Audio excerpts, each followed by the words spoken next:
আল্লাহ ফেরেশতাকে জিজ্ঞেস করছে, আমার বান্দা এমন করছে কেন? ফেরেশতা বলে যে আল্লাহ, তার প্রচন্ড ক্ষুধা পেয়েছে, কারণ সে 3 বেলা না খাইলে থাকতে পারে না, অভ্যাস হয়ে গেছে, আর সে আজকে না খেয়ে আছে। আল্লাহ তাআলা বলছে কেন, তার ঘরে কি খাবার নাই? ফেরেশতা বলে যে আল্লাহ, তুমি যথেষ্ট খাবার দিয়েছো, তারপরও খাচ্ছে না কেন?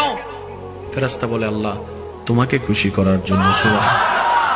শুধু তোমাকে খুশি করার জন্য ফ্রিজ ভর্তি খাবার, তার হাত ওখানে যাচ্ছে না, বুক তৃষ্ণায় ফেটে যাচ্ছে, 3টা বোতল আছে ফ্রিজের, সে একটু স্পর্শ করছে না, সে তাকায় আছে কখন তোমার হুকুম আসবে, মুয়াজ্জিন আজান দিবে, মাগরিবের আজানের সাথে সাথে সে খাবারটা খাবে। সুবহানাল্লাহ।